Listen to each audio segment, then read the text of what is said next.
Praia na capital paulista, Lei Áurea assinada por Dom Pedro II, processos que estabelecem compra de terras devolutas por até 90% de desconto e uma operação policial que deixou mais de 20 pessoas mortas na Baixada Santista.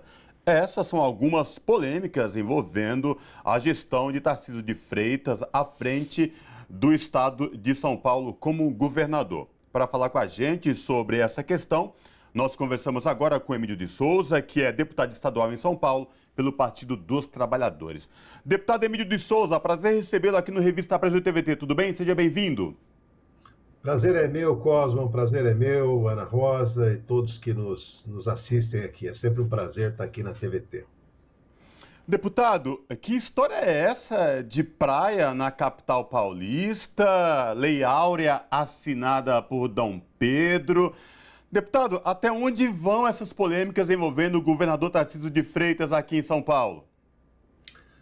Bom, primeiro eu gostaria que tivesse praia aqui na capital, viu?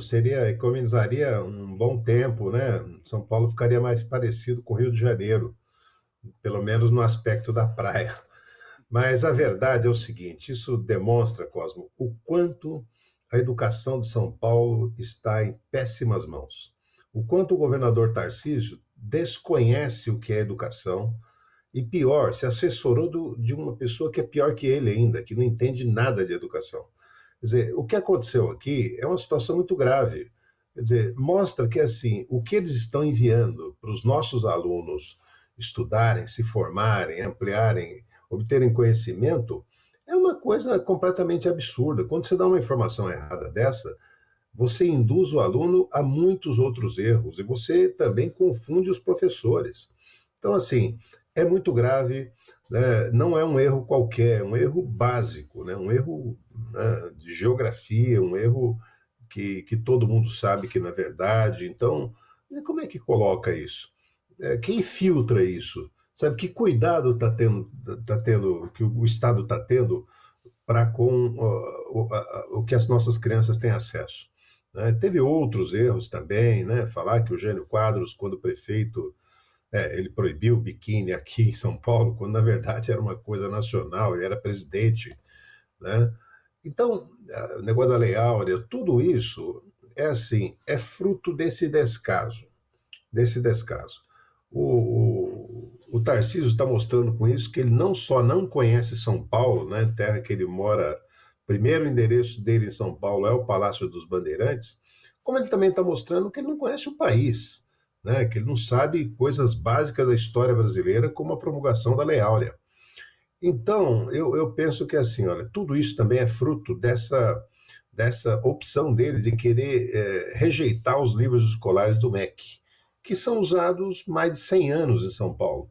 Quer dizer, agora ele resolveu inventar que os alunos teriam livro, né, leriam livros pelo computador, e o resultado está aí.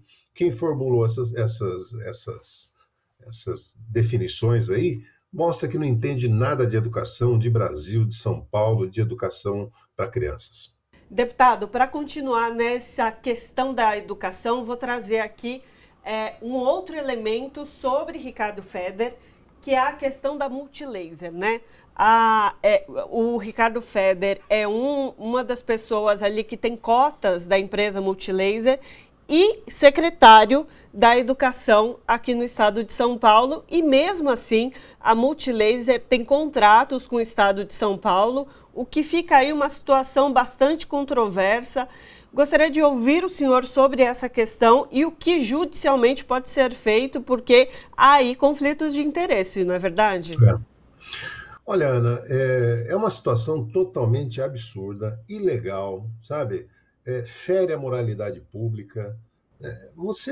A conduta do administrador público, ele tem certas regras que não é inventada por cada um faz como quer. Não, ela está prevista na Constituição, no artigo 37, por exemplo, ele trata dessa questão vamos dizer, dos princípios da administração pública. E um dos princípios, né, então você vai ter lá a impessoalidade, você vai ter a moralidade pública, né? Então são princípios que o poder público não pode se afastar dele.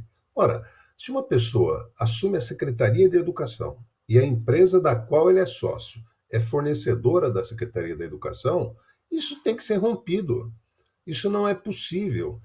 Aí, e não deve fornecer para nenhum outro órgão do Estado, daquele Estado, porque, é claro, ele vai assinar as notas de pagamento para a empresa dele mesmo. Então, assim, nós tomamos providência, pedimos ao Ministério Público que acionasse imediatamente o secretário para impedir qualquer contrato da empresa dele com o Estado. Depois descobriu-se que ele estava vendendo para outras secretarias de Estado, já no governo do Tarcísio.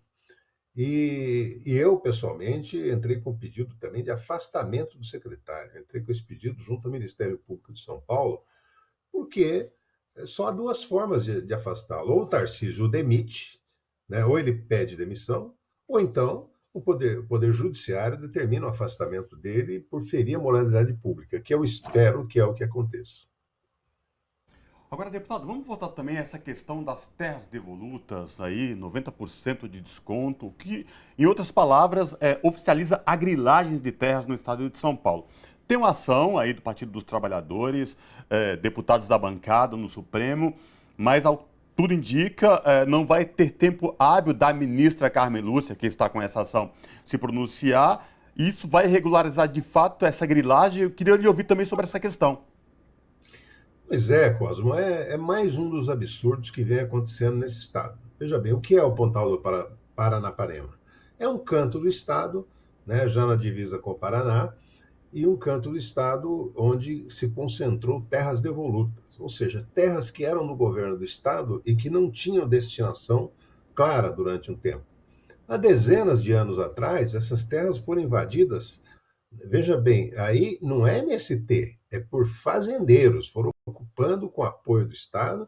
Quer dizer, que as pessoas pensam que ocupação é tudo MST. Não, as grandes granjas de terra em São Paulo são feitas por fazendeiros. Naquela época havia vamos dizer, os cartórios também tinham propriedade, né, não tinham donos e legalizavam essa situação. O fato é que são terras devolutas que estão ocupadas por fazendeiro. Qual é a nossa ideia, o que estava previsto no programa do Fernando Haddad ao governo do Estado, que eu coordenei o programa?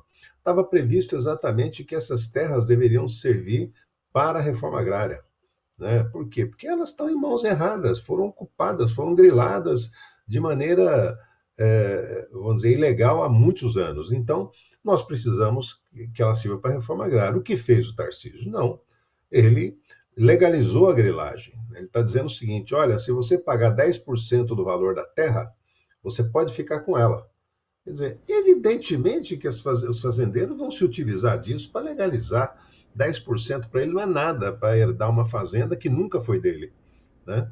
Então, essa situação é mais um dos absurdos. Então, a nossa bancada mobilizou o Supremo Tribunal Federal, né, pedindo, arguindo a ilegalidade dessa lei, né, que ela seja derrubada, e o Tarcísio está correndo para que, antes de qualquer decisão do Supremo, ele já viabilize essa doação, né, uma doação praticamente, para os fazendeiros do Pontal do Paranapanema. Terras que poderiam ser muito produtivas, hoje estão lá, praticamente abandonadas, e um estado que naquela região tem muita gente precisando de terra e querendo produzir. Agora, deputado Emídio, a gente não pode deixar de falar do ocorrido na Baixada Santista, no Guarujá, Operação Escudo, que agora atualizado a gente já tem 24 mortes, cerca de um pouco mais de 700 pessoas foram detidas. No final das contas, cerca de 200 só estavam, de fato, com alguma questão com a lei, né? Algum foragidos, por um acaso, assim, alguns deles, né? Mas eu queria ouvir o senhor sobre essa operação, porque, segundo o próprio governador Tarcísio de Freitas, ele considera a operação um sucesso, né? Pois é, olha, de cara, Ana Rosa, eu sempre falo o seguinte: olha, operação policial que termina com o resultado morte, nem que seja uma morte, ela já não é sucesso. Sucesso é quando a polícia vai lá, prende quem combateu o crime, ele vai pagar de acordo com o que diz a lei, é processado. É assim que se faz numa democracia, num Estado democrático de direito, numa sociedade civilizada. O que ele está fazendo é estimular a matança, né? O que houve no Guarujá não tem outro nome, foi uma carnificina, foi um genocídio ali. Eles pegaram uma população a pretexto de vingar a morte de um policial, que também é lamentável, atividade policial não é para o profissional de segurança morrer em serviço, sabe? Ninguém tem que morrer, ele tem que cumprir o papel dele, ter o seu trabalho valorizado. Agora, é preciso que a polícia haja dentro dos rigores da lei, né? Então, a lei no Brasil não tem pena de morte. Não é assim, mata um policial, vou matar 20 civis. Isso não existe. Tem muita gente que aplaude, desavisado, que aplaude esse tipo de comportamento da PM, seguindo isso que o governador acredita. Mas a verdade é que isso é um risco para todo mundo. A sociedade civilizada não funciona assim. O que aconteceu?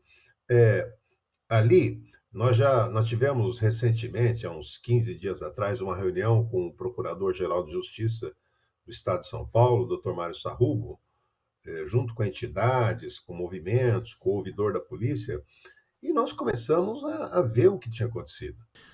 Então, nessa reunião com o Procurador-Geral, nós tratamos de saber as condições e o que estava sendo investigado. Ali se descobriu, nós já temos provas de que alguns cadáveres foram devolvidos para a família sem unhas, nenhuma unha, que é um sinal de tortura. Nós encontramos ali no Guarujá moradores de rua de São Paulo, sabe, que nunca pisou no Guarujá, que estava lá naquele dia, quer dizer, alguém os levou para lá, para essa operação. Então, para mim está muito claro ali. Eu espero só que a polícia técnica seja absolutamente eficaz no seu trabalho, já está sendo, né? O Ministério Público seja muito, vamos dizer, muito certeiro na investigação, porque é muito importante que esses fatos venham à tona. Segurança sim, trabalho policial sim, mas de forma alguma a sociedade pode tolerar violência, ataque à vida dessa forma. Deputado, para finalizar, nosso tempo está chegando ao fim, mas eu quero lhe ouvir também sobre duas questões, né? Como é que o Partido dos Trabalhadores está já pensando, se mobilizando para as eleições municipais em 2024? E também queria lhe ouvir a expectativa dos trabalhos nesse segundo semestre na Alesp. Com relação às eleições, é um período agora de preparação. Os diretórios municipais estão se reunindo, né? Tem lugares onde tem disputa para ver quem vai ser o candidato a prefeito, tem outros lugares que já está mais ou menos definido, né? Enfim, né? Nós estamos avaliando onde vai ter aliança, né? Essa aliança que elegeu o presidente Lula, nós estamos vendo se ela vai se repetir em muitos municípios, esse é o nosso desejo. Então, nós estamos trabalhando nesse sentido, eu diria que é uma fase de preparação. Com relação à agenda da Assembleia no segundo semestre, tem projetos importantes e impactantes, né? Um deles é a questão da privatização da Sabesp, que a qualquer momento pode chegar na Assembleia, está impactando muito, vai impactar a vida das cidades, né, da população, com aumento de custo da água, isso é inevitável se privatizar, como aconteceu no Rio de Janeiro, quase mais de 50% de reajuste nas tarifas.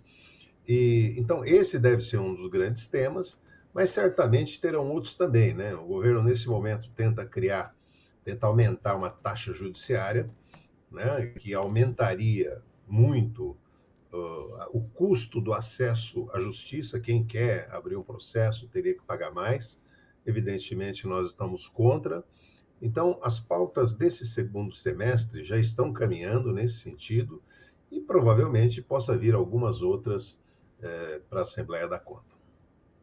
Conversamos com Ebídio de Souza, que é deputado estadual em São Paulo pelo Partido dos Trabalhadores. Deputado, muitíssimo obrigada pela sua participação conosco aqui hoje. Obrigado, Ana. Obrigado, Cosme. Prazer estar aqui com vocês e sempre à disposição. Abraço. Abraço. Abraço.